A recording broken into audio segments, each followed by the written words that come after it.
Hello there, U.S. history students. So we're at our second lesson this week, and our second lesson on Andrew Jackson, okay, who became president in 1828. Jackson, like I said, is kind of controversial because of some of the things he does, his use of the presidential veto, his treatment of Indians, which we're going to talk about today, his dealing with the nullification crisis, which we're going to talk about today, his getting rid of the national bank, but his attraction for the common people was something that is seen as positive. All right, so that's why I say historians are split. To be honest with you, in my opinion, Jackson is he does some very negative things, but you can't help but like the guy because of the impact he has on getting other people to participate in politics. Okay, and that's what makes him controversial is he does some pretty crummy things, but there's just some reason that people like this guy. Okay, we're not quite sure why. All right, so we're going to review what we talked about in the last lesson, and add some new stuff to it today. And we're going to use the acronym CHANGE. Okay, now let's review what we talked about before. The first letter in CHANGE stands for the common man. Property owning requirements had begun to disappear in 1828 when Jackson runs for presidency. He had tried to run first in 1824, but had lost. He claims the election was stolen from him. So he uses those 4 years to kind of plan his return to politics. 1828, you got these property owning requirements that are disappearing. Jackson is going to capitalize on that and get this new group of voters, these middle class voters, which he himself identifies with, to support him. And they are going to turn out and they're going to vote for him, and he's going to become the president of the common man because he is supported by the regular people. Okay, and there's that picture. I love the stories about they show up on inauguration day to the White House and they think they are all Jackson's best friend, and Jackson lets them in. And they throw one radical party and just basically trash the executive mansion. All right. And like I said, it just shows you what type of guy he was that he would allow something like that to happen. Now, because he is the president of the common man, that's going to lead us to our second letter, the H. The H stands for hated the aristocracy. Okay. He sees, we're going to talk about this when we get to the national bank. He sees the national bank as the tool of the aristocracy, especially the Eastern aristocracy that keeps his people from the West and the South down. Okay. He very much sees himself as not a member of the aristocracy. Okay, even though there are similar traits he has with them, he does not identify with the aristocracy. And he is going to continue this process of getting rid of property owning qualifications for voting. Okay, because he sees himself as the common man, he is going to continue helping the common man out because that's his support base. And they're going to come and they're going to reelect him in 1832. Okay. Once again, because of the things that he's doing to help them get involved in politics and help them get involved in voting. Okay.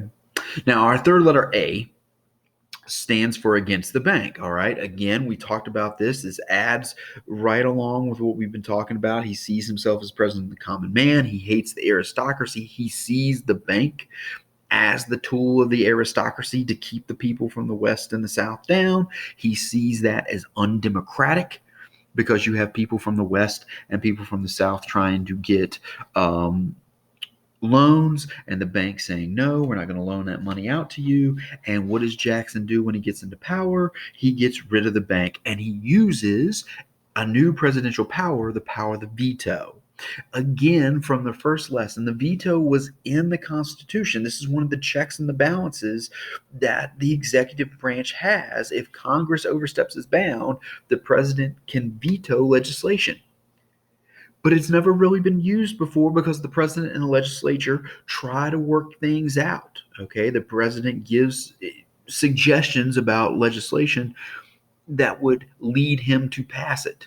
Okay, we've never quite seen this where we're just out and out vetoing it. Okay, and we talked with the last presentation Congress had the votes to recharter the bank, but they did not have the votes to override his veto. Okay. And the veto sticks and the bank dies. And that's going to lead to some problems down the road.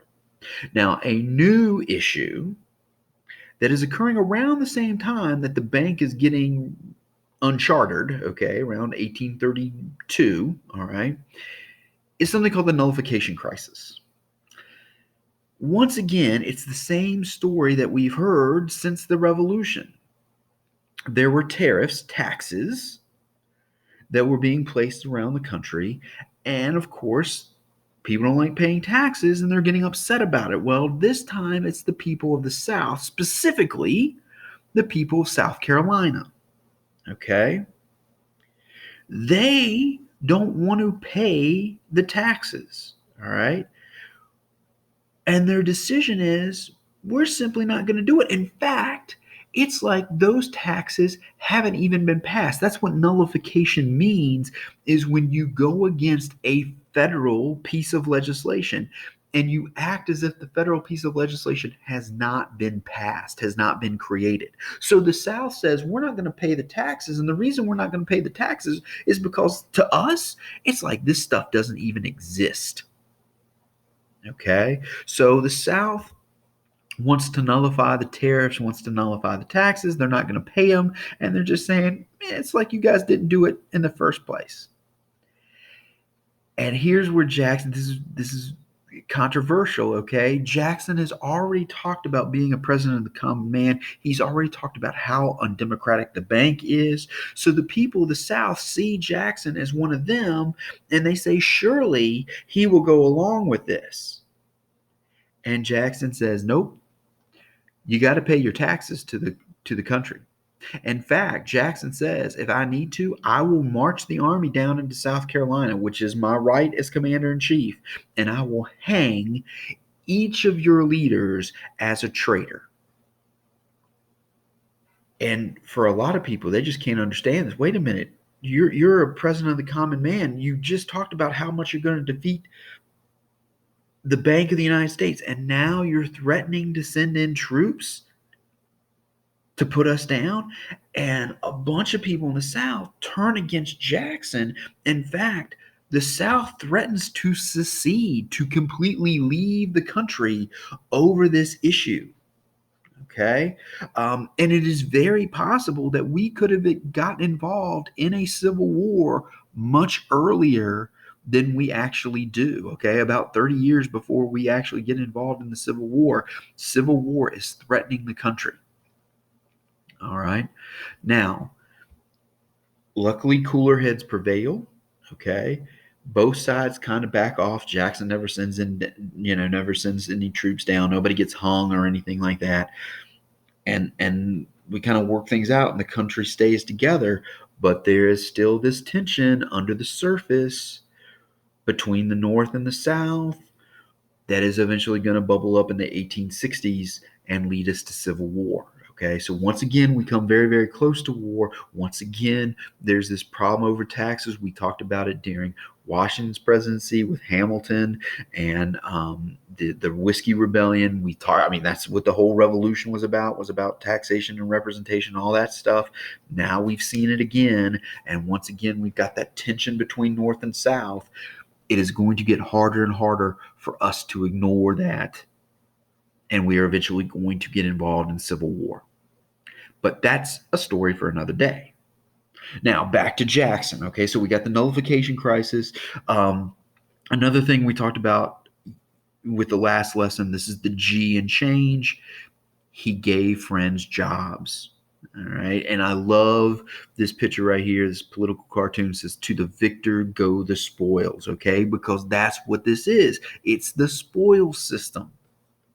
And this contributes to his image as a president of the common man because he rewarded those people that voted for him with government jobs. And we talked about the fact with the last lesson what a danger that is, because how do you know the person getting the job has the right qualifications for the job? You don't.